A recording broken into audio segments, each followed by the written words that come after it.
High above the blue curve of Earth, hundreds of silent machines drift through the void.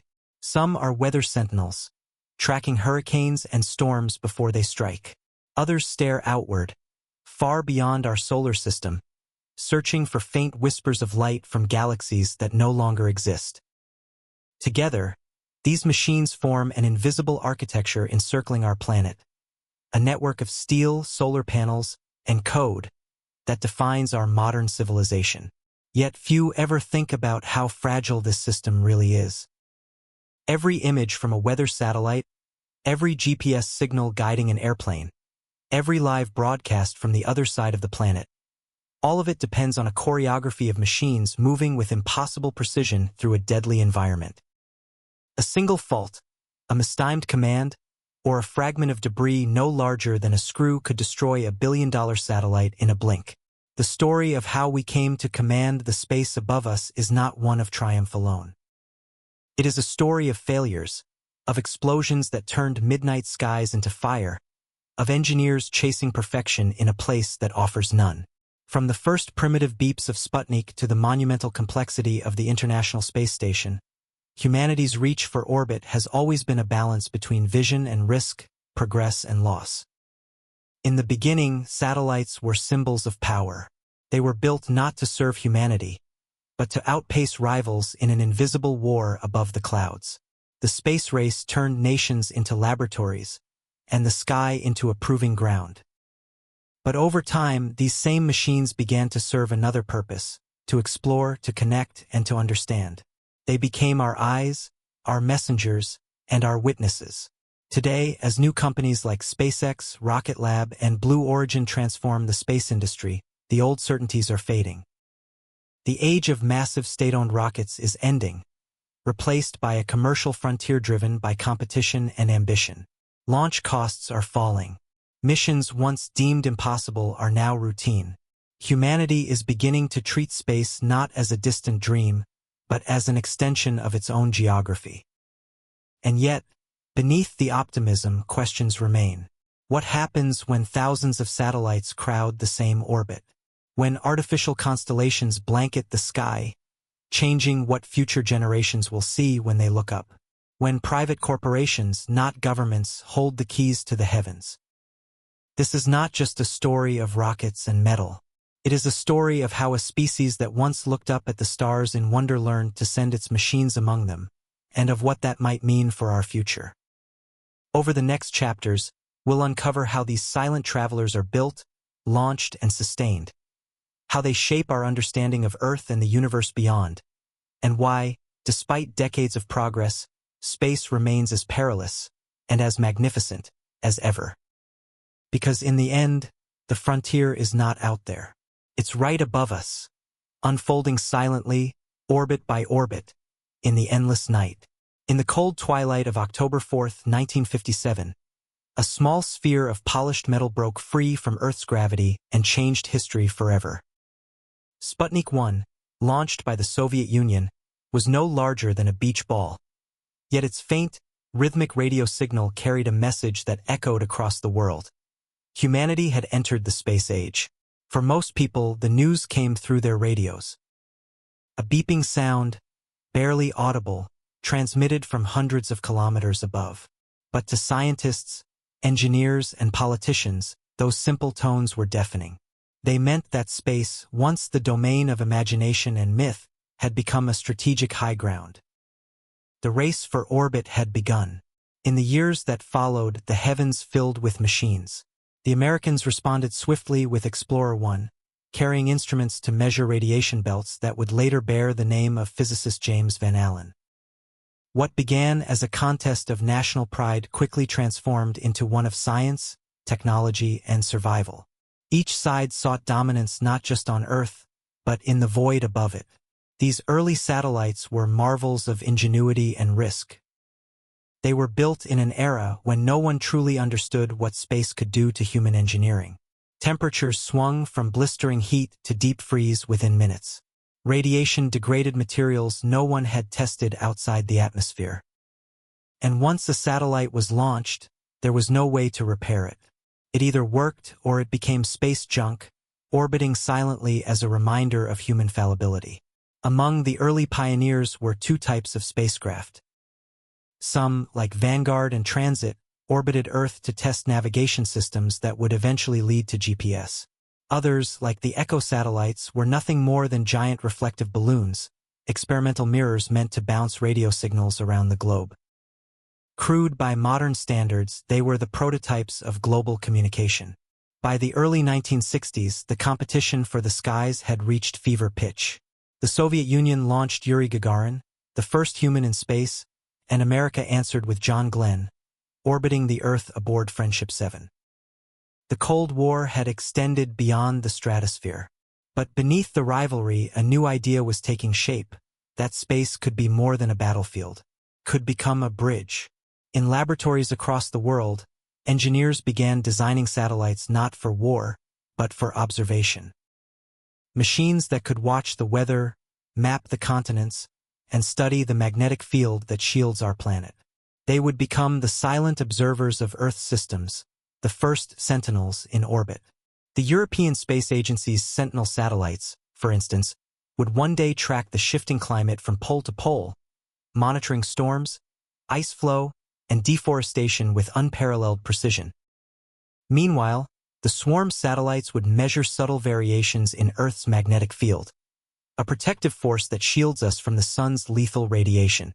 High above them all, the GOES weather satellites would hang motionless over the Americas, locked in geostationary orbit, spinning with the Earth at precisely the same rate, providing a constant, unblinking view of our atmosphere. But as these peaceful eyes looked down, another kind of machine looked outward. In 2006, NASA's New Horizons probe left Earth on a trajectory that would take it past Pluto and into the frozen reaches of the Kuiper Belt. It wasn't built to orbit anything. It was built to keep going, to leave, to carry human curiosity farther than it had ever gone before. From those first beeps of Sputnik to the sophisticated fleets that now circle the Earth, the evolution of satellites has mirrored the evolution of our ambitions. What began as a test of rockets and rivalries became a quest to understand, to map our home, to watch over it, and to explore beyond. Yet behind every successful launch lies an immense risk. Each satellite depends on a violent, precise act of power, a rocket capable of hurling tons of metal into orbit at over 28,000 kilometers per hour. These rockets are the bridges between Earth and the heavens. And their history is written in both triumph and tragedy. In the next chapter, we'll descend to the launch pads, the fiery gateways to orbit, and uncover the machines that make it all possible. From the early Soviet Soyuz to the American Delta IV Heavy, from the massive Ariane 5 to the revolutionary Falcon 9, these launchers have carried not just payloads, but the hopes of nations and the dreams of humanity itself. Every satellite, no matter how sophisticated, begins its journey the same way, strapped to a column of steel, fuel, and fire. The act of reaching orbit is not elegant. It is violent, deafening, and absolute. For a few short minutes, human engineering must overcome gravity, atmosphere, and the frailty of its own design. One miscalculation and millions of dollars, sometimes lives, are lost in seconds. Launchers are among the most complex machines ever built, yet their purpose is brutally simple: to hurl something fast enough and high enough that it never falls back to Earth. To achieve orbit, a rocket must reach speeds of at least 7.8 kilometers per second. That means every stage, every drop of fuel, and every engine pulse must perform perfectly. There are no second chances in spaceflight. The story of rockets is the story of ambition and failure intertwined. When the Soviet R-7 launched Sputnik 1 in 1957, it was not originally a space rocket but a repurposed intercontinental ballistic missile. Its designer, Sergei Korolev, transformed a weapon of war into a vehicle of exploration. The same design would evolve into the legendary Soyuz, a launcher so reliable that, 6 decades later, it still carries astronauts to orbit. Unlike modern rockets assembled vertically, the Soyuz is built horizontally, a tradition born of practicality. Its core and 4 strap-on boosters, called carrots by Russian engineers, are fitted together like petals around a flower. When fully fueled, the rocket weighs more than 300 metric tons. At liftoff, it burns kerosene and liquid oxygen, generating over 4 million newtons of thrust. And yet, its simplicity is what has made it timeless. From the frozen plains of Baikonur in Kazakhstan, generations of Soyuz rockets have risen into the sky. It was from this very desert that Yuri Gagarin made humanity's first voyage into space. The rocket that carried him was an ancestor of the Soyuz still flying today, a direct descendant of Cold War engineering that has outlived the nation that built it. But even the most reliable systems are not immune to failure. In 2014, an Antares rocket built by Orbital Sciences erupted into a fireball just seconds after launch, scattering debris across the Virginia coast. It was a reminder that spaceflight remains unforgiving. Statistically, roughly 7% of launches still fail, a margin that would be unacceptable in almost any other field. Meanwhile, in the United States, a different philosophy was taking shape. The Delta IV Heavy, developed by the United Launch Alliance, a partnership between Boeing and Lockheed Martin, was built for brute strength. It could lift more than 28 metric tons to low Earth orbit. Its triple-core design, each powered by hydrogen and oxygen, made it one of the most powerful rockets in history. When it first launched in 2004, its primary customers were not commercial companies but the U.S. military. Most of its missions were secret, carrying classified reconnaissance satellites into the void. Then came the disruptors. In 2002, an engineer-turned-entrepreneur named Elon Musk founded a company with an almost absurd goal: to make space cheap. His idea was that rockets, like airplanes, should be reusable. That simple idea would shatter decades of convention. Traditional rockets were expendable, used once, then discarded. But SpaceX's Falcon 9 changed everything. The early skeptics had good reason to doubt. The Falcon 9 used 9 engines instead of 1, defying generations of rocket design philosophy. Too many moving parts, critics said.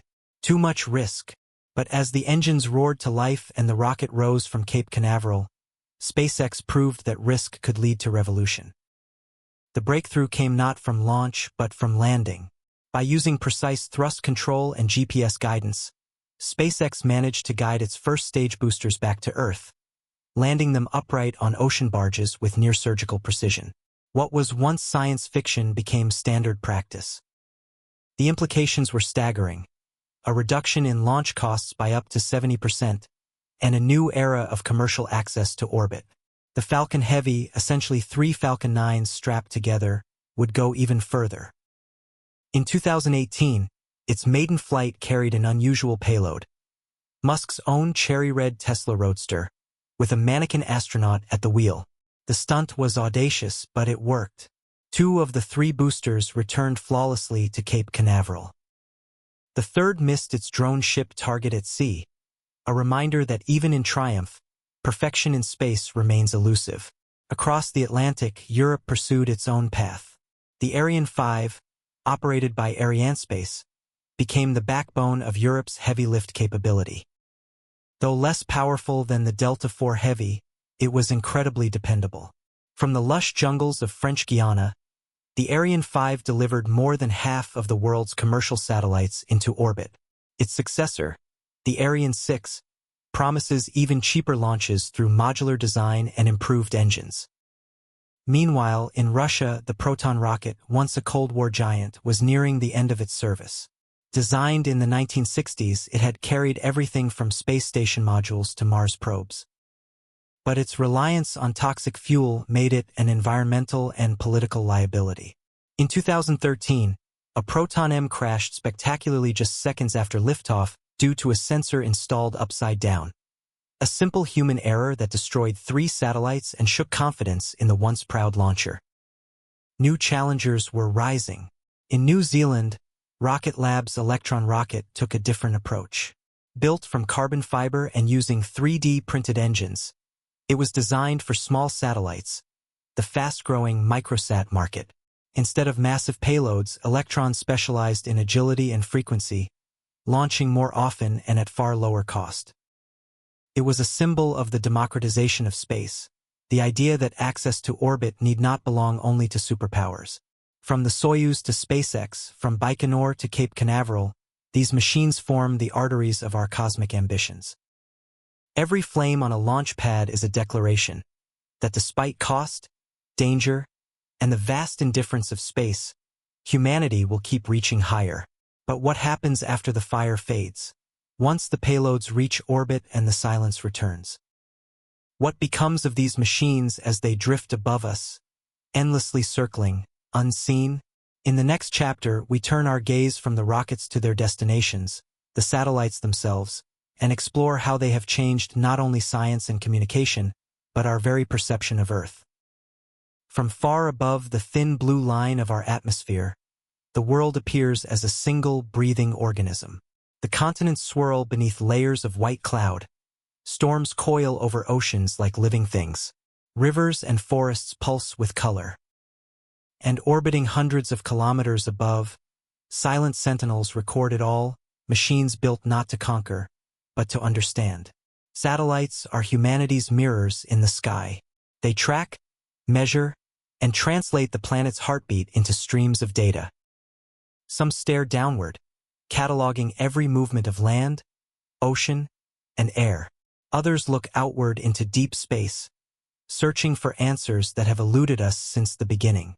Together, they form the nervous system of modern civilization, an invisible network connecting continents, guiding planes, predicting storms, and even timing the flow of global finance. Yet, despite their ubiquity, satellites are among the most fragile creations ever made. They operate in the harshest environment imaginable, a vacuum that can freeze metal in seconds, bathed in unfiltered radiation that slowly erodes every surface. There is no repair shop in orbit. Every component must work perfectly for years, or the mission dies. The Sentinel satellites of the European Space Agency are among the most advanced eyes we have above the Earth. Orbiting from pole to pole, they scan the planet in sweeping ribbons, building a near-constant image of our world's surface. One day, they might record a hurricane forming in the Caribbean. The next, they trace the retreat of glaciers in the Arctic. Their data is open to the public, a quiet revolution in global transparency. Meanwhile, NASA's Landsat program, the longest-running Earth observation project in history, has documented more than 5 decades of planetary change. Forests that once blanketed continents are now replaced by geometric patterns of farmland and city grids. Droughts and floods appear not as isolated events, but as connected threads in a global system under stress. But not all satellites look down. Some face outward, exploring the infinite. The Hubble Space Telescope, launched in 1990, has peered deeper into the universe than any optical instrument before it. It has captured light that has traveled for billions of years, images so ancient that they show galaxies still in formation. Hubble's discoveries reshaped our understanding of space and time, yet its creation was nearly a disaster. When the telescope was first deployed, its images came back blurry. A microscopic error in its main mirror had rendered it almost useless. It took a daring repair mission, astronauts venturing into the void to fit corrective optics, to bring Hubble's vision into focus. The success of that mission didn't just save a telescope. It saved humanity's confidence in our ability to build and maintain a presence in orbit. Still, the work of Earth-facing satellites may be even more profound. The GOES weather satellites, floating 36,000 kilometers above the equator, provide a ceaseless watch over the Western Hemisphere. Their cameras capture lightning storms in real time and send life-saving warnings hours before hurricanes make landfall. In an age of climate instability, they have become humanity's early warning system. Other spacecraft probe the unseen. Swarm satellites track variations in Earth's magnetic field, subtle shifts that reveal the motion of molten iron deep within the planet's core. These invisible movements shape everything from compass directions to radiation shielding, and perhaps even long-term climate cycles. The paradox of modern civilization is that the more dependent we become on these fragile machines, the less we notice them. Satellites mediate nearly every aspect of life on Earth, yet they remain invisible to most of us, orbiting ghosts. Your smartphone's GPS, your internet signal, your bank transaction, even the synchronization of your city's traffic lights, all depend on data relayed through space. And they are multiplying. What was once a handful of government projects has become a swarm of commercial constellations.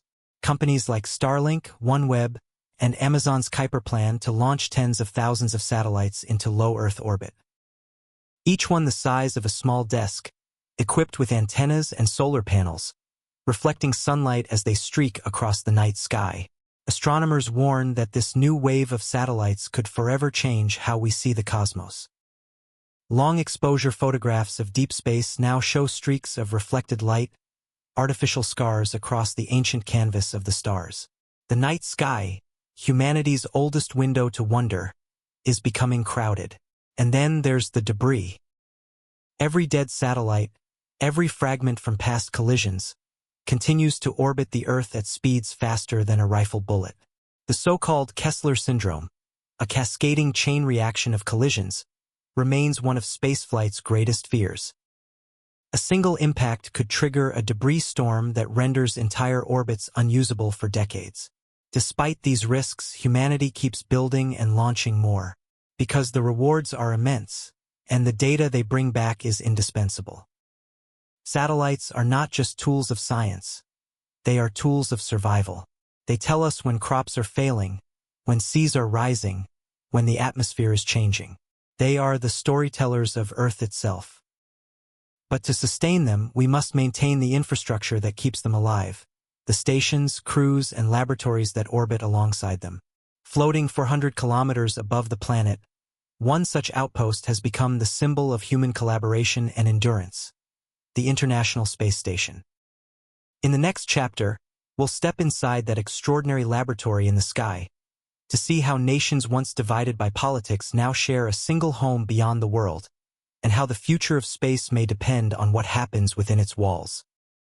Orbiting 400 kilometers above the surface of Earth, the International Space Station glides across the sky every 90 minutes. A bright, moving star visible even to the naked eye. To most people, it's a fleeting glimmer of light, but for those who live and work aboard it, the ISS is something far more profound, the first true home of humanity beyond the planet. It is the largest, most complex machine ever built in space. A project of staggering ambition, constructed piece by piece in orbit by astronauts from across the world. Over 100 launches, thousands of hours of spacewalks, and decades of international cooperation went into its creation. It is not the work of a single nation, but a partnership of 5 space agencies: NASA, Roscosmos, the European Space Agency, JAXA of Japan, and the Canadian Space Agency. Together, they turned what was once a symbol of competition into an emblem of unity. Yet the ISS almost never happened. The idea of a permanently manned space station was first announced by U.S. President Ronald Reagan in 1984 under the name Space Station Freedom. It was envisioned as America's next great step after the Apollo program. A vast laboratory in orbit, powered by solar wings and built to host astronauts for months on end. But the Cold War was still raging and costs were spiraling. Designs were redrawn again and again until the project nearly collapsed under its own weight. Then history intervened. In 1991, the Soviet Union dissolved. Russia, struggling to find stability, faced a collapsing space industry and empty launch budgets. But the one thing it still had was experience. Decades of operating the Mir space station had made the Russians the undisputed masters of long-duration missions. NASA saw an opportunity.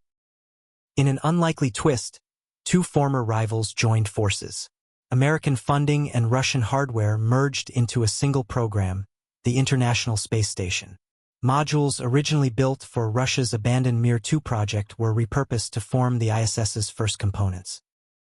In 1998, the Russian-built module Zarya, meaning sunrise, became the first piece launched into orbit. 2 weeks later, NASA's Unity node joined it, carried aboard the Space Shuttle Endeavour. For the first time, Russian and American spacecraft docked in orbit to build a shared home above the world. Construction of the ISS was a feat of choreography unlike anything attempted before. Every module, truss, and solar wing had to be delivered by separate launches and assembled by astronauts working in the vacuum of space. Each piece had to fit within a precision of millimeters, otherwise the entire structure could twist or fail. When the first long-term crew, Expedition 1, arrived in November 2000, the station was still skeletal. A few pressurized compartments, a tangle of cables, and a single solar array. Cosmonaut Yuri Gudzenko, NASA astronaut Bill Shepard, and flight engineer Sergei Krikalev became the first humans to live aboard the ISS. Their mission wasn't to do science, but to survive, to test systems, install equipment, and keep the station alive. Over the next decade, the ISS grew like a living organism. Each shuttle flight brought new modules. Laboratories, airlocks, storage bays, and massive solar panels stretching wider than a football field. The Destiny Laboratory from the United States became the heart of the station's research.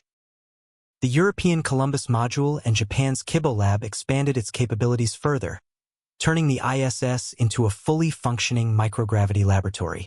Inside, astronauts study everything from fluid dynamics and material science to human physiology.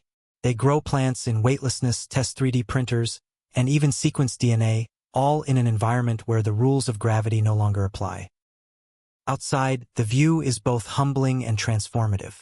From the cupola window, astronauts see the entire Earth pass beneath them. Sunrise every 90 minutes, storms swirling over continents, city lights burning against the dark. Many have described it as life-changing, a perspective that makes borders seem irrelevant. But the road to this shared home was not without tragedy. In 2003, the Space Shuttle Columbia disintegrated during re-entry, killing all 7 crew members. The shuttle fleet was grounded for more than 2 years, halting ISS construction. During that time, the station's survival depended entirely on Russia's Soyuz spacecraft and Progress cargo ships. What began as America's vision for space dominance became, for a time, reliant on its former rival. When shuttle flights finally resumed, NASA accelerated construction. Astronauts performed hundreds of spacewalks, each lasting up to 8 hours, to install new solar arrays, radiators, and scientific modules.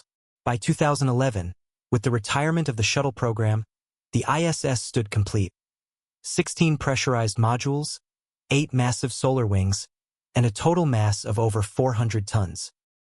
It was the size of a football field, traveling at 28,000 kilometers per hour, circling the Earth 16 times a day. Today, the ISS is both a laboratory and a symbol. It represents what humanity can achieve when cooperation triumphs over competition. But it is also aging. Its oldest modules have been in orbit for more than 25 years, exposed to constant radiation and temperature extremes. Engineers worry about micrometeorite damage, air leaks, and metal fatigue. Maintaining the station costs billions of dollars annually, and its future beyond 2030 remains uncertain. Still, every day aboard the ISS is a victory of persistence. Astronauts from around the world eat, sleep, and work side by side. They speak a blend of English and Russian, sharing not only oxygen and food, but trust. They repair their home together, conduct experiments together, and when necessary, face danger together. The ISS reminds us that space is not just a frontier, it's a test of human unity. The thin metal shell that separates its crew from the vacuum outside is a metaphor for the fragility of civilization itself. Inside, nations that once threatened each other with annihilation now share laughter, meals, and discoveries. Outside, the endless silence of space is both beautiful and unforgiving. But as the ISS orbits on, a new chapter in human spaceflight is already beginning. Private companies are building their own stations. Nations are turning their eyes toward the Moon and Mars. And somewhere in the balance, the question arises, what comes after the International Space Station? In the next chapter, we'll explore the dawn of this new era, where public and private ambitions collide, and the line between government exploration and commercial enterprise begins to blur. For decades, space belonged to governments. The great rockets that thundered skyward were monuments to national ambition, symbols of Cold War rivalry and technological prowess. But as the 21st century unfolded, the nature of power began to shift. A new kind of player was rising, Not a superpower, but a corporation. And with it came the birth of a new race, one driven not by ideology, but by innovation and economics. The roots of this transformation trace back to a single moment of frustration. In 2001, a young entrepreneur named Elon Musk traveled to Russia, hoping to buy a rocket. His plan was to send a small greenhouse to Mars as a publicity experiment, a symbol of human potential. The Russians laughed him out of the room. But instead of giving up, Musk decided to build his own rocket from scratch. It was a decision that would redefine the entire space industry. In 2002, he founded SpaceX. His goal was simple in concept but radical in execution. Make spaceflight cheaper by reusing rockets instead of discarding them after every launch. To aerospace veterans, the idea bordered on insanity. Rockets were designed to burn, not to land. They were delicate, temperamental machines built to survive a few minutes of controlled chaos. Reuse seemed impossible. The early years of SpaceX were marked by failure.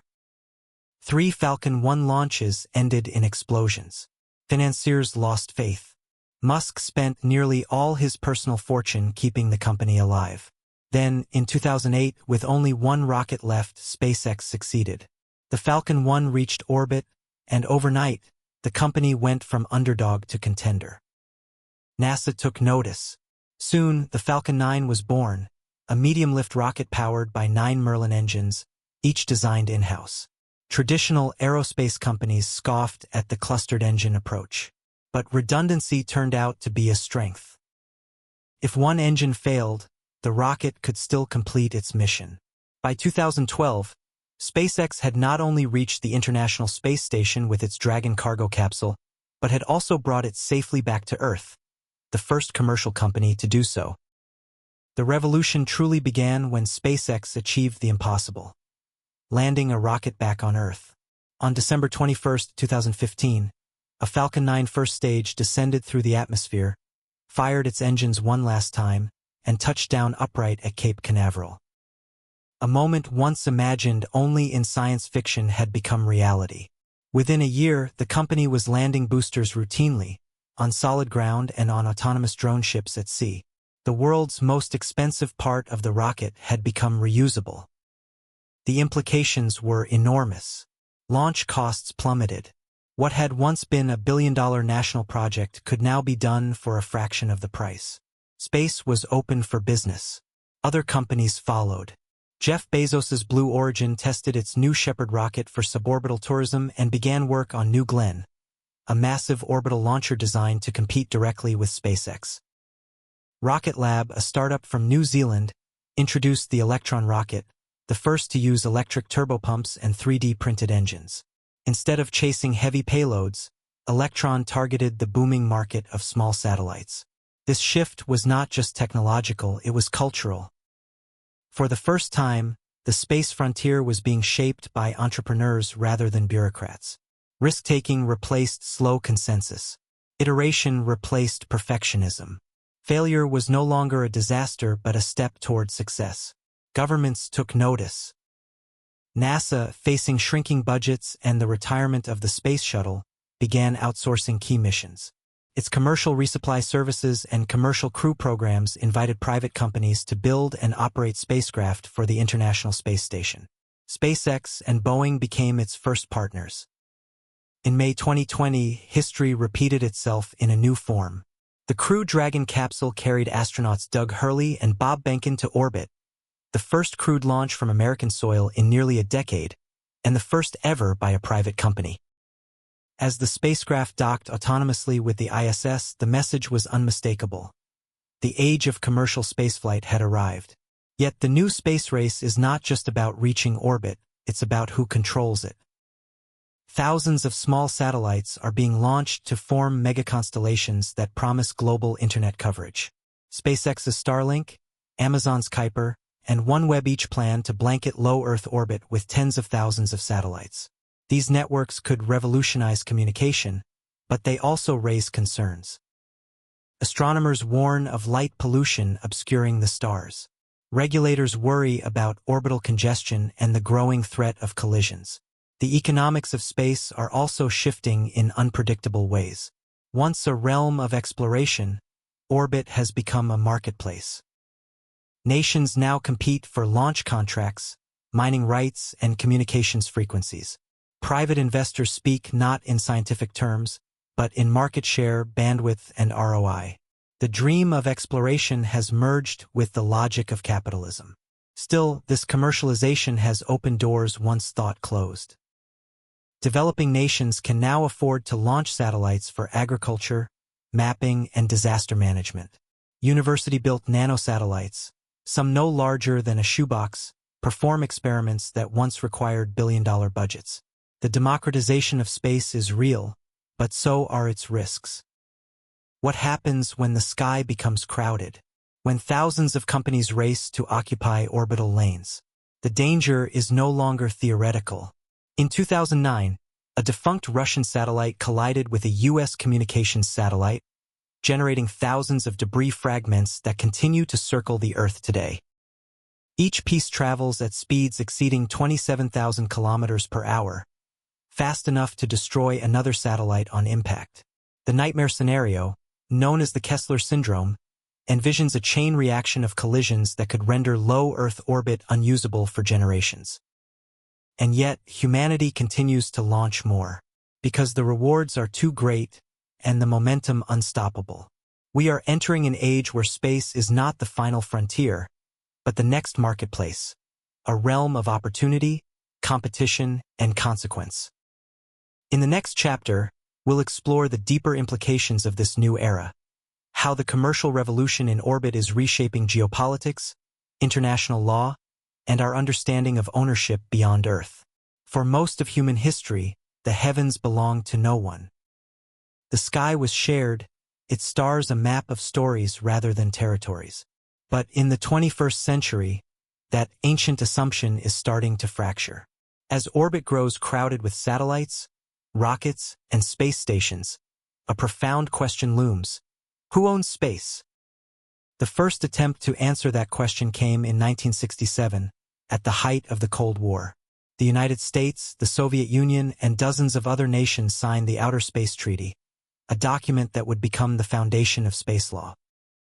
Its principles were elegant and idealistic. Space, it declared, shall be the province of all mankind.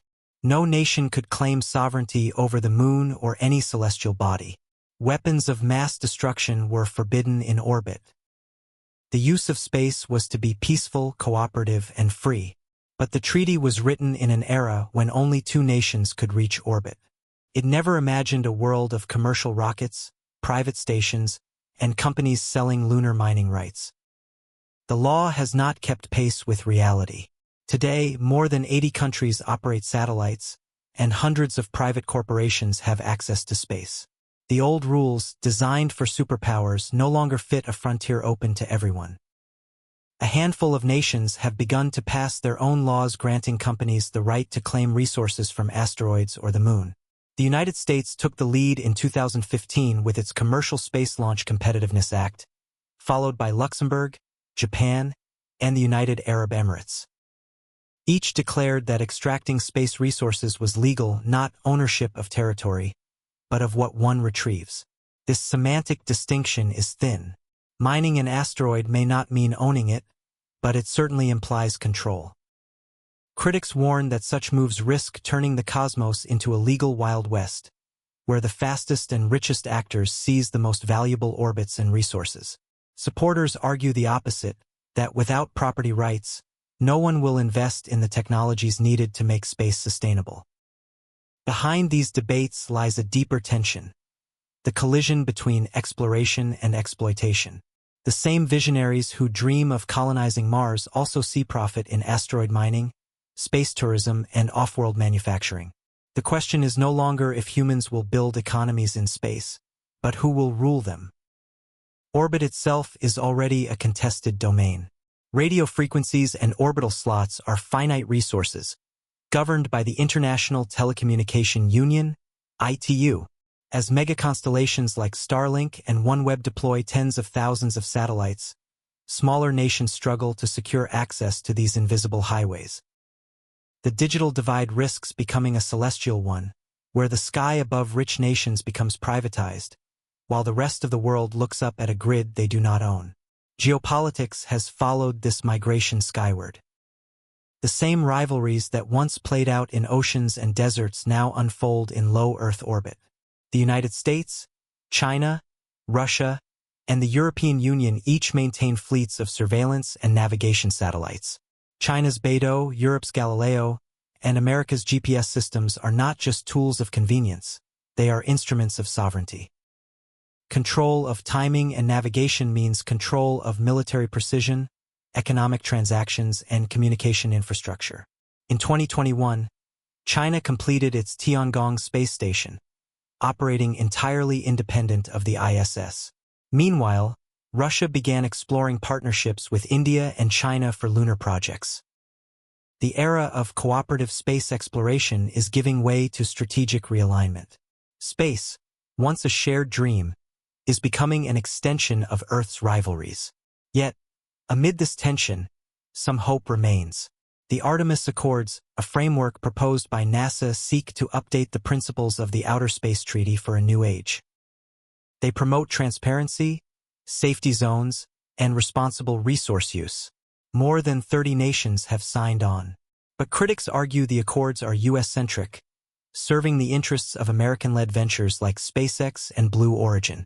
China and Russia have refused to participate, pursuing their own parallel vision of international cooperation. The legal vacuum extends beyond ownership. What happens when a private satellite collides with another nation's asset? Who pays for the damage? Under current treaties, the launching nation bears responsibility, but what if the launcher and operator are different entities, or spread across multiple jurisdictions? The complexity of modern space commerce makes accountability almost impossible. And then there's the question of militarization. Though the Outer Space Treaty prohibits weapons of mass destruction in orbit, it says nothing about conventional ones. Anti-satellite tests, or ASATs, have already shattered defunct satellites, creating clouds of debris that threaten active missions. Nations justify these tests as demonstrations of capability, but every explosion in orbit sends shrapnel hurtling through the same space humanity depends on for communication, navigation, and climate monitoring. In the absence of enforceable law, space is governed by reputation, restraint, and the fear of mutual destruction, a balance not unlike that of nuclear deterrence. The difference is that now, the players are no longer just nations. They're corporations, billionaires, and startups, each with their own agendas and motivations. Still, the idea of shared ownership of space as a common heritage has not vanished. The United Nations Office for Outer Space Affairs, UNOOSA, continues to advocate for inclusive, sustainable development beyond Earth. It envisions a future where access to orbit is a right, not a privilege. But that vision is fragile. The sky, once infinite, is becoming finite, divided by orbital debris, competition, and economics. In the next chapter, we'll turn from the courtroom to the cosmos, exploring how science continues to push deeper into space, even as politics tighten their grip. We'll look at the new generation of telescopes, probes, and planetary missions that are redefining humanity's place in the universe, and the scientific frontiers that remind us why we reached for the stars in the first place. In the silence beyond our planet's grasp, the pursuit of science has never stopped. Even as politics, corporations, and economics reshape the orbital frontier, humanity continues to reach outward, not for power or profit, but for understanding. For every satellite that monitors traffic or transmits data, another is launched to answer questions older than civilization itself. Where did we come from? Are we alone? What lies beyond the horizon of what we can see? From the earliest probes to the most sophisticated observatories, exploration has been the quiet counterpoint to competition, a reminder that space, for all its peril and cost, remains the ultimate laboratory. When NASA's Voyager 1 crossed the heliopause in 2012, it became the first human-made object to enter interstellar space. Its mission had begun in 1977, a time before personal computers, before the internet, before most of today's astronauts were even born. Yet its instruments still whisper across the void, transmitting faint signals from more than 24 billion kilometers away. On board, a golden record carries the sounds of Earth. Music, laughter, greetings in 55 languages. A message to anyone or anything that might someday find it. Voyager was not designed to last this long, and yet it endures, powered by the slow decay of radioactive plutonium. Each signal it sends home takes over 22 hours to arrive. In that delay is the truest measure of distance and of time. But Voyager's journey was only the beginning. Humanity's gaze has continued to sharpen, its reach extending ever farther. The Hubble Space Telescope, orbiting just above Earth's atmosphere, has for more than 3 decades offered us glimpses of the cosmos in unprecedented detail. It revealed galaxies in their infancy, measured the accelerating expansion of the universe, and turned distant nebulae into breathtaking portraits of creation and decay. And yet, even Hubble was only a prelude to what came next. In 2021, the James Webb Space Telescope, JWST, unfolded its golden mirrors like a celestial flower a million miles from Earth. Where Hubble saw invisible and ultraviolet light, Webb peers into the infrared, able to look back in time to the birth of the first stars and galaxies, more than 13 billion years ago. Its instruments can detect the faint heat of exoplanets orbiting other suns, analyzing their atmospheres for signs of life. For the first time, humanity has a tool capable of reading the chemical fingerprints of distant worlds, identifying water vapor, methane, carbon dioxide, and even ozone in the skies of planets we cannot yet visit. Each discovery brings us closer to answering one of the oldest questions in existence. Are we alone? But space science is not only about looking outward. Many of our greatest mysteries lie much closer, in the worlds of our own solar system. The Mars rovers, from Spirit and Opportunity to Curiosity and Perseverance, have transformed a red in the sky into a landscape we know intimately. They have driven across ancient riverbeds, drilled into rock that once held water, and uncovered complex organic molecules that hint at the planet's past habitability. With each new mission, Mars feels less like an alien world and more like a distant, desolate cousin, one that may someday welcome human footsteps. Farther out, the Cassini probe revealed the majesty of Saturn and its moons. For 13 years, it orbited the ringed planet, sending back images of icy moons that defied expectations. One of them, Enceladus, hides a global ocean beneath its frozen crust, an ocean that vents geysers of water into space. Cassini flew through those plumes, detecting salt, organic compounds, and traces of hydrogen. It was the first real evidence that life might exist elsewhere within our own solar system.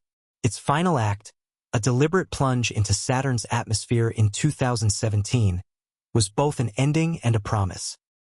Rather than risk contaminating potential life-bearing moons, NASA chose to destroy the spacecraft. Its death ensured the integrity of the worlds it had revealed. Closer to home, other missions have deepened our understanding of Earth's cosmic neighbors. Juno continues to unravel the mysteries of Jupiter's turbulent atmosphere and vast magnetic field. New Horizons, which once flew past Pluto, now sails through the Kuiper Belt, studying objects left over from the dawn of the solar system. And still more are coming.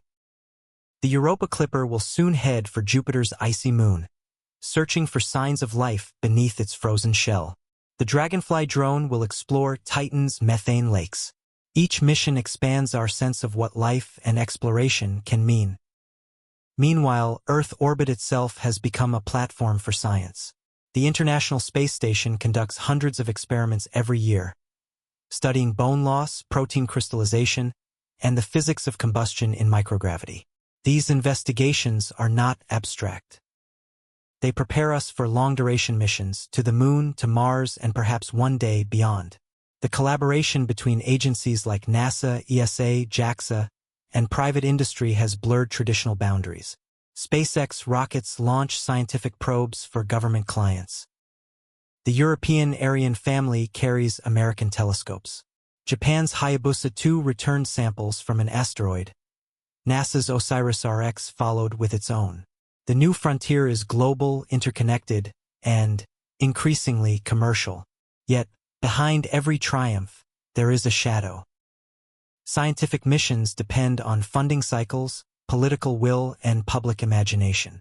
For every telescope that flies, another dies on the drawing board. As space becomes a commercial domain, science must compete with markets, entertainment, and militarization for attention and resources. Still, the drive to know endures. Each discovery fuels the next question. Each answer reveals another mystery. The deeper we look, the more the universe seems both infinite and intimate, a reflection of our own need to explore, to understand, to belong somewhere beyond our fragile world. But science cannot exist in isolation. As our reach expands, so too do the consequences of our presence beyond Earth. Debris fields, resource extraction, and territorial ambition threaten the very environments we seek to study. The next challenge will not be simply to explore the universe, but to do so responsibly. In the next chapter, we'll confront that challenge head-on. How do we protect the heavens we depend on? What does sustainability mean when the environment in question is not a forest or ocean, but the infinite night of space itself? Above our heads, the night sky looks serene, an ocean of stillness broken only by the slow drift of stars. But the reality just beyond our atmosphere is far from tranquil. Orbit is no longer empty.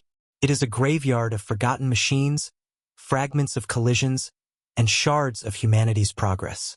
Thousands of dead satellites, rocket boosters, and broken parts hurtle around the Earth at speeds exceeding 27,000 kilometers per hour, each one a bullet in perpetual motion. This is the paradox of the modern space age. Our greatest technological triumphs have left behind a ring of junk that now threatens to destroy them.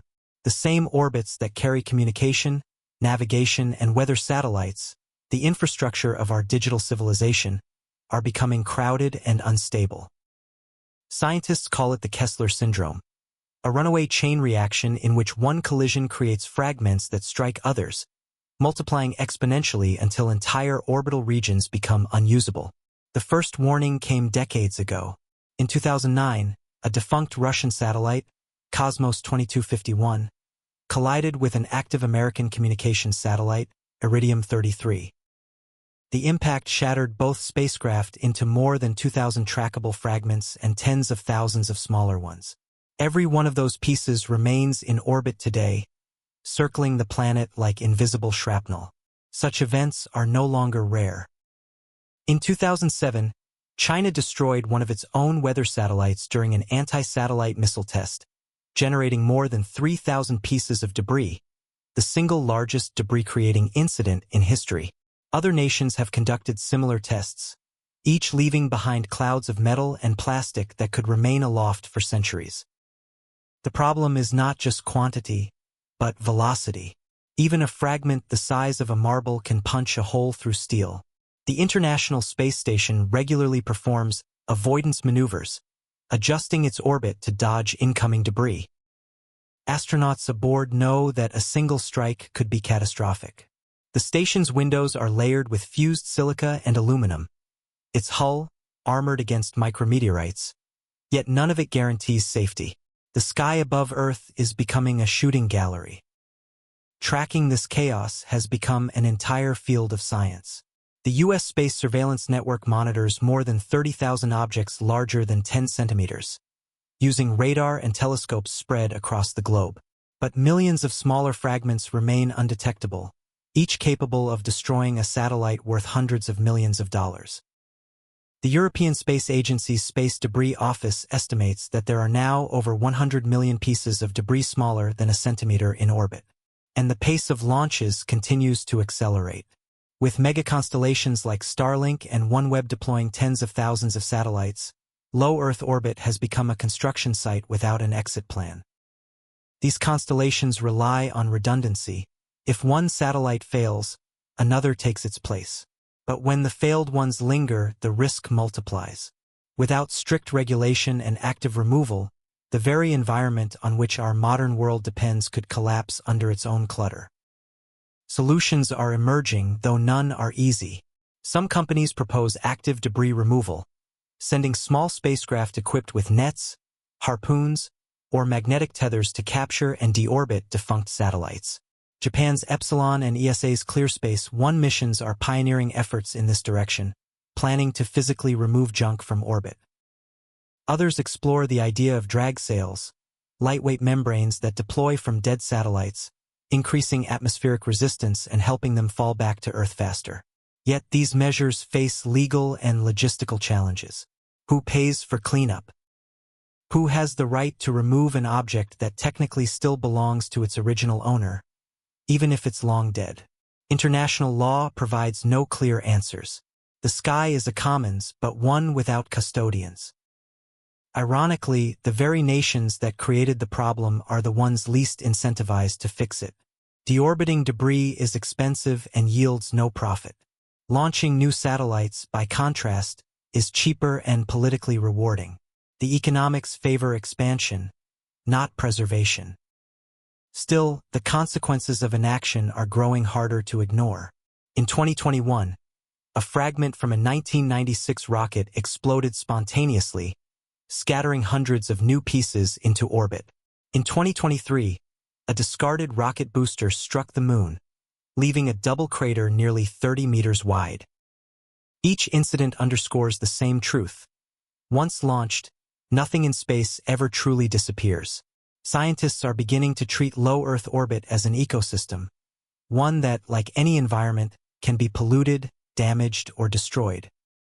The idea of orbital sustainability is emerging as a new frontier of environmental ethics.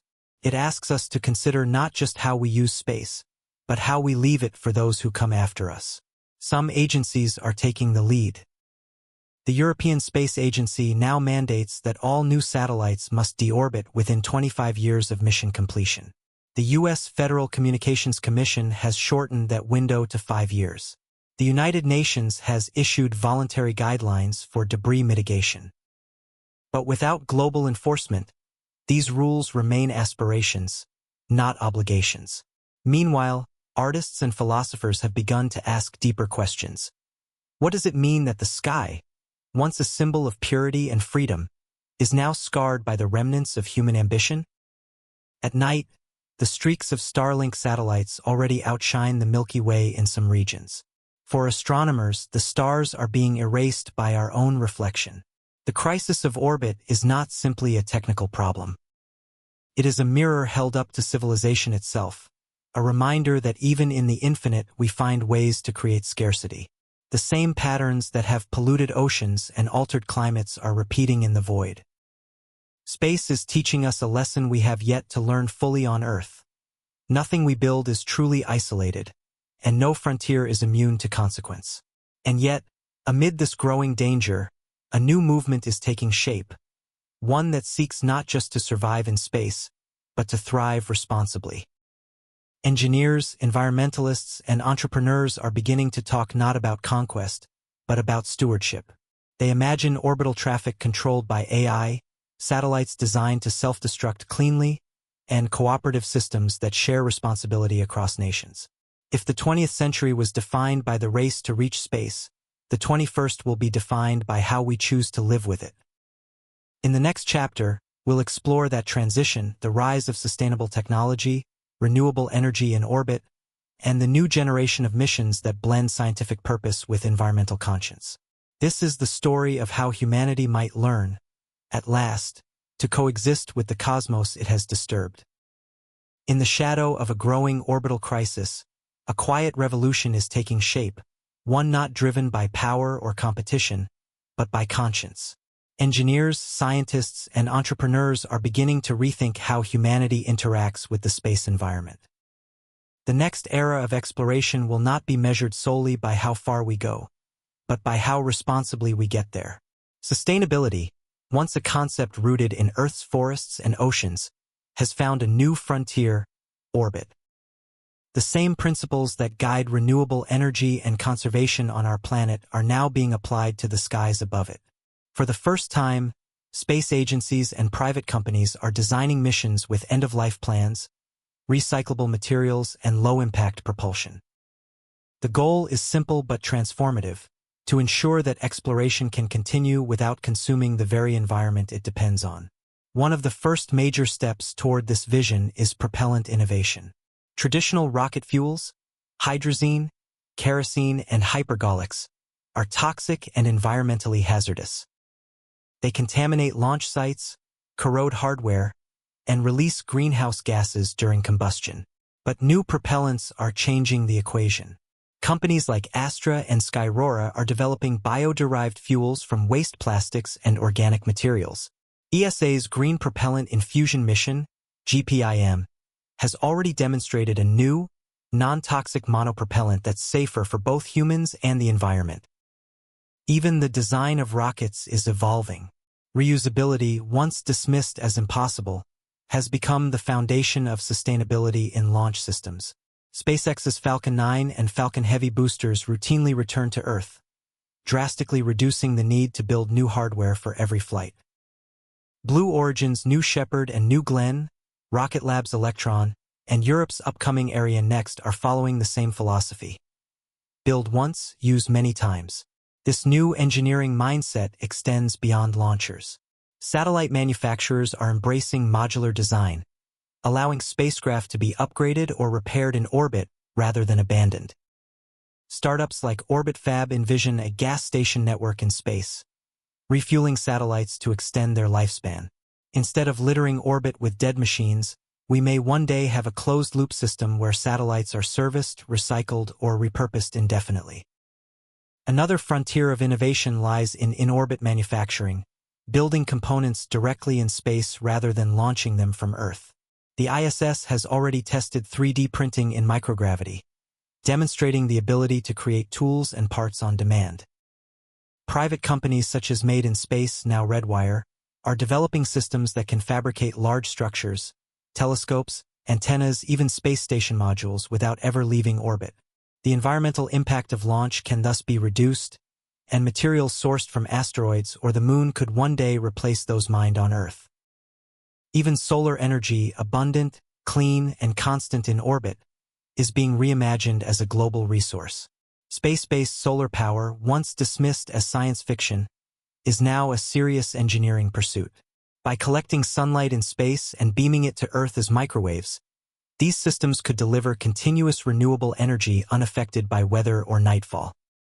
Japan's JAXA and the U.S. Naval Research Laboratory have both conducted early tests, proving that energy transmission through space is not only possible but efficient. But sustainability is not just a matter of technology, it's a matter of policy and culture. Agencies are rewriting the rules of engagement for space exploration. ESA has launched its Zero Debris Charter, committing to eliminate the creation of new orbital junk by 2030. NASA's Artemis program, though focused on returning humans to the moon, includes strict environmental and resource use guidelines. Even private companies are adopting green metrics, measuring carbon footprints and orbital impact as part of their design requirements. In parallel, a new generation of thinkers, philosophers, artists, and ethicists are reframing the way we talk about space. They argue that the cosmos is not just a frontier to be used, but a shared heritage to be protected. From the concept of dark sky sanctuaries that preserve the view of the stars, to initiatives aimed at regulating the brightness of satellites, the conversation around stewardship is expanding. One example stands out: Starlink's Dark Satellite project. After astronomers protested that its constellations were polluting night sky observations, SpaceX developed VisorSat designs, satellites equipped with sunshades to reduce reflectivity. It was a rare instance of rapid industry adaptation driven by scientific ethics. Though imperfect, it marked a shift in attitude, a willingness to consider not just what we can do in space, but what we should. Sustainability is also redefining how nations cooperate. The same principles that once fueled rivalry are now inspiring collaboration. The Global Space Sustainability Rating, GSSR, developed by the World Economic Forum and the University of Texas, encourages companies to adopt responsible orbital behavior. Higher scores translate to better access to investors, partnerships, and insurance, turning ethics into economics. And as humanity prepares to return to the moon, these ideas are expanding beyond orbit. The Artemis Accords, signed by dozens of nations, not only govern resource use but also emphasize transparency and peaceful cooperation. Future lunar bases will need closed-loop life support, renewable energy, and recycling systems, lessons learned from both Earth and the ISS. The overarching theme is clear. Sustainability is no longer an afterthought. It's the foundation of our survival in space.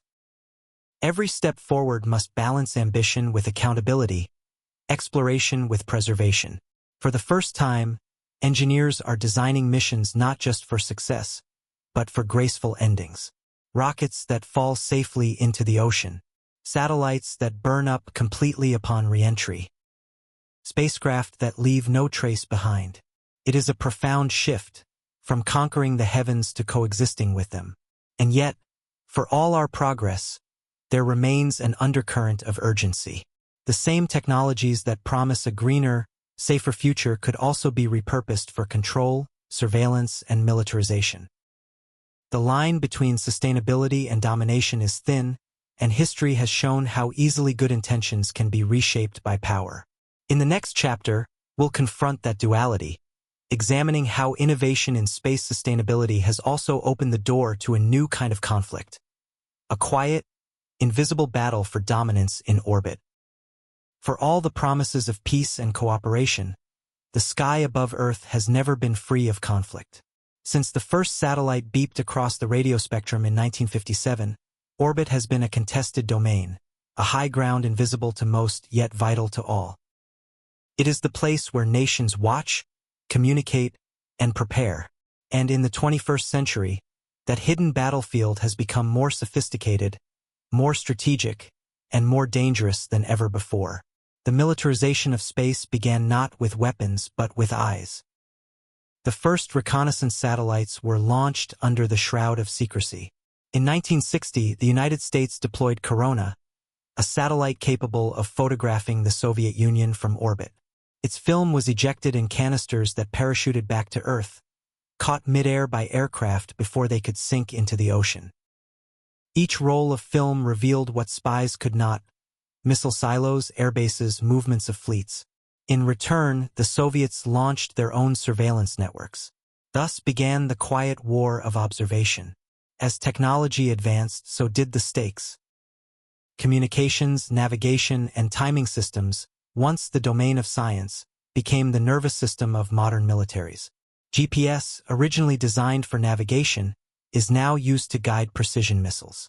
Satellites coordinate global troop movements, detect missile launches, and link nuclear command centers.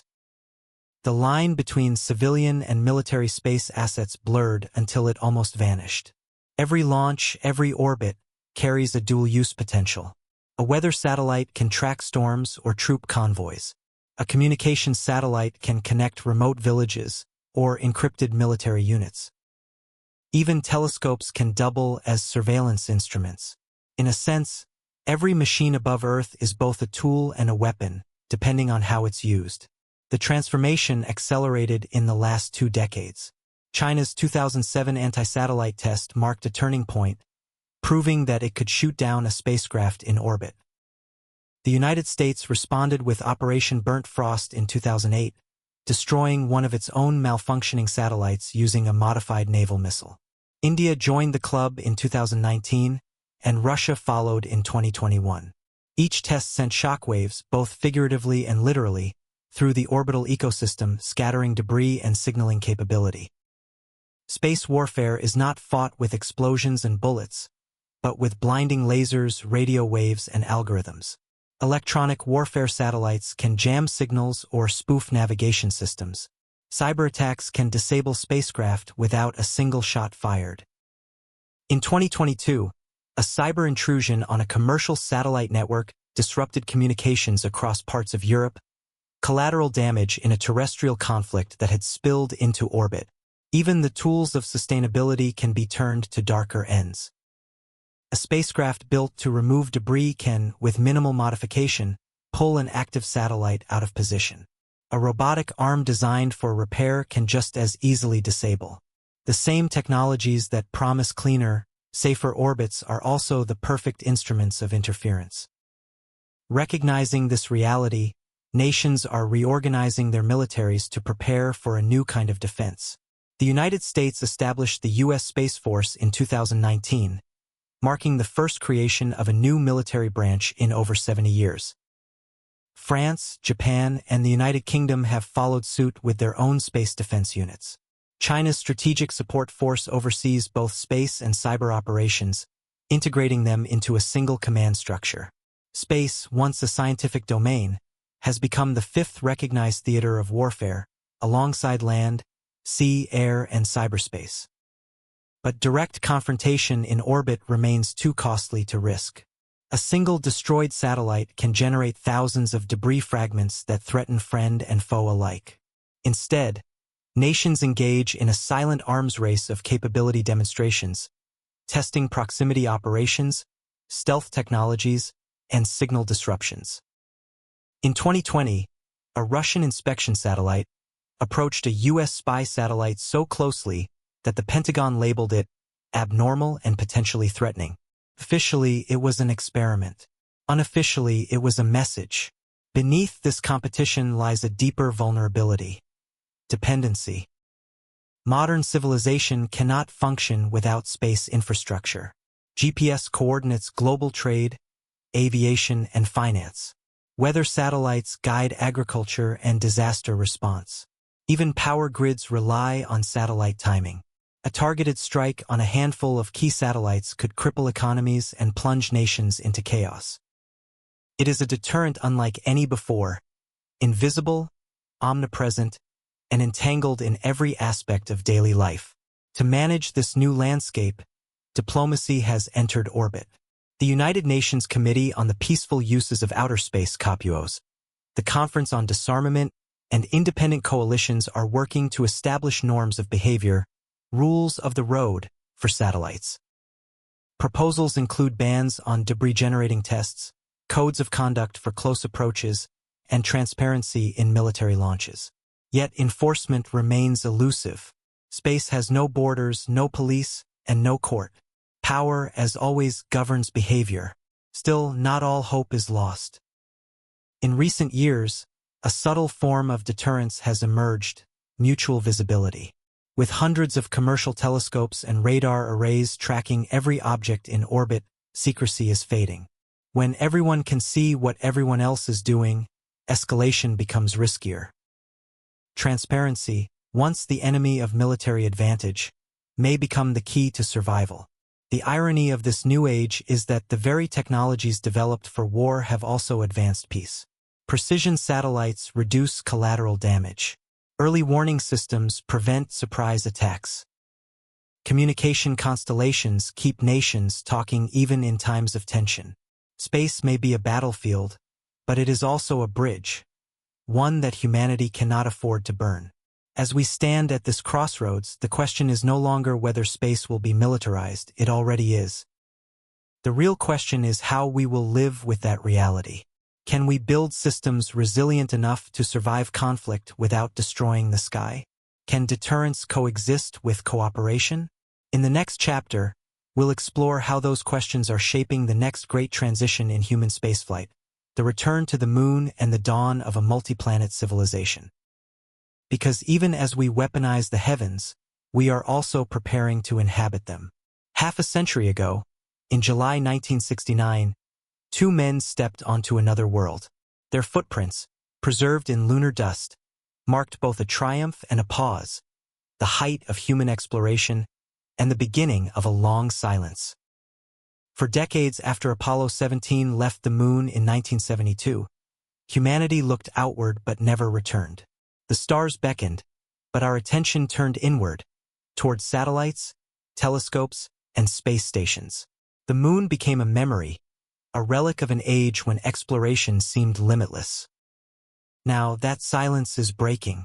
Across the world, rockets are once again being built not just to orbit but to go back. The moon has become the focal point of a new and vastly different space race, one not fueled by Cold War rivalry, but by cooperation, technology, and long-term vision. It is the first step toward becoming a multi-planet species. The return begins with NASA's Artemis program, a mission not only to revisit the moon, but to stay there. Named after Apollo's twin sister, Artemis symbolizes continuity and change, a return to the same destination with a new purpose. This time, humanity goes not as visitors, but as settlers. The plan unfolds in stages. Artemis I, launched in 2022, sent the uncrewed Orion spacecraft around the Moon and back, testing the systems that will one day carry astronauts. Artemis II, scheduled to follow, will take a crew on a similar path, the first humans to leave Earth orbit since 1972. Then, Artemis III will mark the true return, a human landing at the Moon's south pole, where sunlight and shadow divide craters of ice and rock. For the first time, a woman and a person of color will walk on the lunar surface. But Artemis is not just a mission, it's an ecosystem. NASA has partnered with private companies like SpaceX, Blue Origin, and Axiom Space to build the technologies that will make lunar habitation possible. SpaceX's Starship, a fully reusable super heavy rocket, will serve as the human landing system, capable of carrying astronauts and cargo to and from the Moon's surface. A network of small robotic landers will scout ahead, delivering supplies, instruments, and even mini rovers. Orbiting above the lunar surface will be Gateway, a small but vital outpost, a space station designed to serve as a staging point for lunar exploration and, eventually, Mars missions. Unlike the ISS, Gateway will not be permanently crewed. Instead, it will host short-term crews and robotic operations, acting as a transfer hub between Earth, Moon, and beyond. It is the prototype of an interplanetary transport network. The reasons for returning to the Moon go beyond nostalgia. The south pole of the Moon holds vast reserves of frozen water, a critical resource that could be transformed into breathable oxygen and rocket fuel. The Moon's low gravity and proximity make it an ideal base for deep space missions. Its regolith, the powdery surface dust, contains helium-3, a rare isotope that some scientists believe could fuel future fusion reactors. What was once barren now holds potential. But science, as always, walks alongside ambition. International partners are joining the endeavor. The European Space Agency, ESA, provides Gateway's service module and communications arrays. Japan contributes cargo craft and habitation technology. Canada builds the robotic arm that will assemble and maintain the outpost. Even emerging nations like the United Arab Emirates and India have launched their own lunar probes, seeking to contribute to this shared return. Yet beneath the cooperation, competition remains. China's Chang'e program has already achieved milestones once thought impossible. In 2019, Chang'e 4 became the first spacecraft to land on the far side of the Moon. In 2020, Chang'e 5 returned samples to Earth, the first lunar soil brought back in more than 4 decades. Now, China and Russia are planning a joint project, the International Lunar Research Station, ILRS, envisioned as a permanent robotic base near the Moon's south pole by the mid-2030s. The stage is being set for a new duality, a cooperative yet divided Moon, where multiple powers establish parallel presences. The difference from the 1960s is subtle but profound. This time, the race is not to arrive first, but to endure longest. The challenges are immense. Lunar nights last 14 Earth days, plunging the surface into temperatures below -170 degrees Celsius. Micrometeorites strike with no warning. Dust clings to everything, wearing down seals and joints. Radiation, unfiltered by atmosphere or magnetosphere, seeps into every structure and suit. Survival will require innovation on a scale unseen since Apollo, and perseverance beyond it. Private industry is rising to meet those challenges. SpaceX's Starship aims to reduce launch costs enough to make regular lunar transport feasible. Blue Origin's Blue Moon lander is being developed for cargo deliveries. Startups across Europe and Asia are designing habitats, mining robots, and energy systems for the lunar surface. The Moon is becoming not just a destination, but an economy. For scientists, it is also a time machine. Lunar soil preserves a record of the early solar system, a history written in dust and stone. By drilling into permanently shadowed craters, researchers hope to uncover evidence of water delivery, asteroid impacts, and the origins of the planets. Some even propose building a radio telescope on the far side of the moon, shielded from Earth's interference, a window to the oldest light in the universe. The symbolism of returning to the moon runs deep. It represents both the end of one story and the beginning of another. When the next human steps onto that gray horizon, they will do so carrying not the flag of a nation, but the legacy of a species that refused to stay bound to one world. But the moon is not the endgame. It is a proving ground, the testing site for the technologies, ethics, and endurance needed for the next great leap. Every rover, every habitat, every sample returned prepares us for a destination far more distant and infinitely more demanding. Because beyond the moon, in the cold, red deserts of Mars, the next chapter of humanity's story awaits. In the next part, we will follow that journey, from the laboratories of Earth to the launch pads of tomorrow, and explore what it will truly take to make another planet our home. For centuries, Mars has been both a mirror and a mystery. To the ancients, it was a red star, the god of war, blazing across the heavens. To modern eyes, it is a barren world, rusted by time and loneliness. And yet, of all the planets in our solar system, none has captured human imagination so completely. Mars is close enough to touch in our dreams, yet far enough to challenge everything we know about survival. Now, for the first time in history, that dream stands on the edge of reality. The idea of humans walking on Mars is no longer confined to science fiction or hopeful speculation. It has become a tangible goal, the next great step after the moon. And this time, the mission is not simply to visit, but to stay. The path to Mars begins, as always, with logistics. At its closest, the red planet lies about 55 million kilometers from Earth. Even at maximum efficiency, a journey there takes 6 to 9 months, longer than any continuous human voyage ever attempted. Communication delays stretch from 4 to 20 minutes, making real-time control impossible. The environment is lethal. A thin, toxic atmosphere, extreme cold, radiation levels that would kill unprotected humans in weeks. And yet, the challenge is irresistible. NASA's Artemis program is paving the first steps, not only toward the moon, but toward Mars itself. The Space Launch System, SLS, and Orion spacecraft are designed to support deep space missions far beyond Earth orbit.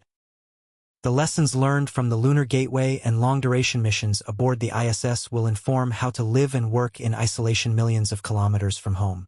But NASA is no longer alone in this pursuit. The torch of ambition is now shared, and perhaps led, by private enterprise. Elon Musk's SpaceX has made Mars colonization its central purpose. Its Starship vehicle, a fully reusable spacecraft powered by methane-fueled Raptor engines, is designed to carry up to 100 passengers or 150 tons of cargo to Mars. It is not a prototype, it is a blueprint for migration. Musk's vision is staggering in scale. Fleets of starships departing Earth in synchronized launch windows every 26 months, when the planets align for optimal transit. Each ship would carry life support systems, habitats, construction machinery, and settlers. The goal is nothing less than to build a self-sustaining city, 1 million people strong, within a century. The driving idea is existential: to make humanity a multi-planet species, capable of surviving even if catastrophe befalls Earth. While SpaceX pursues bold immediacy, others are taking a more gradual approach. NASA's Mars Sample Return mission, in partnership with the European Space Agency, aims to bring pieces of the Martian surface back to Earth by the early 2030s, a scientific and technological milestone that will precede human arrival. The Mars Society, led by engineer Robert Zubrin, continues to refine practical architectures for low-cost missions using existing technology. China, too, has declared its intention to land takenauts on Mars by 2035, potentially establishing an autonomous base soon after. But the question is not only how we will get there, but how we will live once we do. Mars offers both promise and peril in equal measure. Its surface is dry and frozen, its thin carbon dioxide atmosphere providing almost no protection from cosmic radiation. Yet beneath its rusted plains lies water ice, perhaps enough to sustain life indefinitely. Future explorers will rely on in situ resource utilization, ISRU, a strategy of turning local materials into air, water, fuel, and shelter.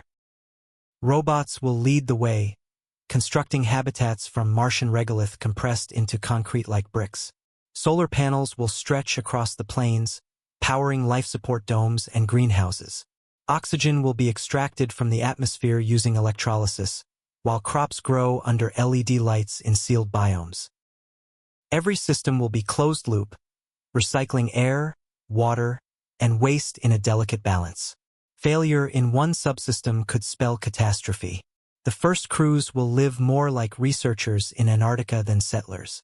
Their world will be confined to pressurized habitats and rovers. Each step outside will require a suit, every breath a technological achievement. But within those walls, the reality of another home will begin to take shape. Radiation remains one of the greatest threats. Mars lacks a magnetic field and thick atmosphere, exposing its surface to constant bombardment from solar and cosmic rays. Engineers propose building habitats underground or covering them with layers of regolith for protection. Some designs even envision inflatable lava tube bases, buried beneath ancient volcanic tunnels, nature's ready-made bunkers. Psychological survival will be equally crucial. Crews will face isolation, confinement, and time delays that make even a simple conversation with Earth a half-hour ordeal. Virtual reality, AI companions, and holographic communication will replace social contact. In this sense, the greatest experiment on Mars may not be scientific at all, but human, a test of whether our minds can adapt to true alienation. Still, the rewards are profound. To step on Mars would be to bridge the greatest distance ever crossed by our species, to transform a point of light in the night sky into a new frontier. For scientists, Mars offers answers to ancient questions. Was there once life here? Could it exist still beneath the surface? The planet's dried riverbeds, sedimentary layers, and mineral deposits all suggest a wetter, warmer past. Robotic missions have already found organic molecules and traces of methane, possible, though not definitive, signs of biological activity. For engineers and dreamers, Mars represents something even deeper: permanence. If a sustainable settlement can be built there, humanity will never again be confined to one world. Our story will no longer be earthbound. It will be cosmic. Yet even as the vision of colonization takes shape, ethical dilemmas loom. Should we terraform Mars, altering its environment to suit human needs, or preserve it as a pristine world for science? If life, even microbial, exists there, do we have the right to change it? These questions are not technical. They are moral, touching the very nature of what it means to explore responsibly. The first boot prints in Martian dust will be more than a scientific milestone. They will mark the birth of a new branch of civilization. From that moment on, humanity will exist on two planets, each looking up at the other in wonder and recognition. But reaching Mars is not the end of the journey. It is only the beginning of a larger realization that the same technologies pushing us outward are transforming our relationship with Earth itself. In the next part, we will return home to see how our exploration of space has reshaped the planet we left behind and what our growing reach into the cosmos reveals about who we are becoming.